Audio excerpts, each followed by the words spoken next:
This is Unit 1, Lesson 6. This will be the video going over the vocabulary terms that you should make vocabulary cards for. So we have two words here, parallel lines and corresponding angles. These were terms you learned in 8th grade. They will be terms that we will use in our next unit as well, so they are extremely important terms. So parallel lines are two lines that are always equidistant from one another, meaning they are the same distance apart, meaning that they never intersect because they're always the same distance apart. They never get closer to one another. They lie in the same plane, if we call that coplanar. Again, like collinear means they share a line, coplanar means they share a plane. The symbol are the two lines next to each other. Think about like the yellow lines in the middle of the road. They are parallel lines. You kind of just draw them. The example, line L is parallel to line M, as you see here. And the diagram notation are the little arrows on the line. So you see these here and here. Those indicate that L and M are parallel to each other. We could put another set of lines. Ooh, that's really big. Could put another set of lines on here and that are parallel. Let's make this one look actually parallel. There we go, beautiful. And if we wanted to indicate that these two lines were parallel to each other but not parallel to L and M, we could put double arrows on them. So the arrows on the lines indicate that those lines are parallel to one another, meaning they never touch, they are always the same distance apart.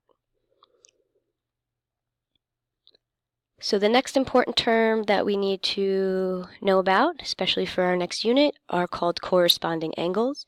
These are angles created where a transversal or a line crosses another two lines.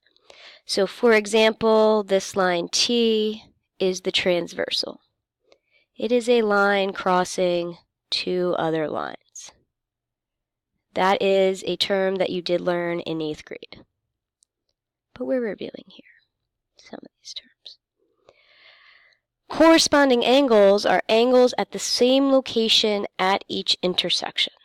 So for example, if we have non-parallel lines, 1 and 5 are corresponding, 2 and 6 are corresponding, 3 and 7 are corresponding, 4 and 8 are corresponding. They are in the same position on the two lines, M and N, but we don't necessarily know if they are equal to one another because these lines are not parallel. They may be equal to each other, and if they are, which is this third bullet right here, then we know the lines are parallel. Okay? So if the corresponding angles are congruent, the lines are parallel. If the lines are parallel, the corresponding angles are congruent. So notice on our parallel line diagram, L is parallel to M. Angle 2 and angle 6 would be congruent to one another. All right, because the lines are parallel. Or because these corresponding angles, 1 and 5, are congruent, we know the lines are parallel. Okay? So that'll be extremely important in our next unit. As of right now, I just need you to know that corresponding angles are the same when two lines are parallel, or when two lines are parallel, the corresponding angles are congruent. So it goes both ways. If we have congruent corresponding angles, the lines must be parallel. If the lines are parallel, we must have congruent corresponding angles. And we'll do more practice with that on Monday. So this concludes the video on the vocabulary for Lesson 6.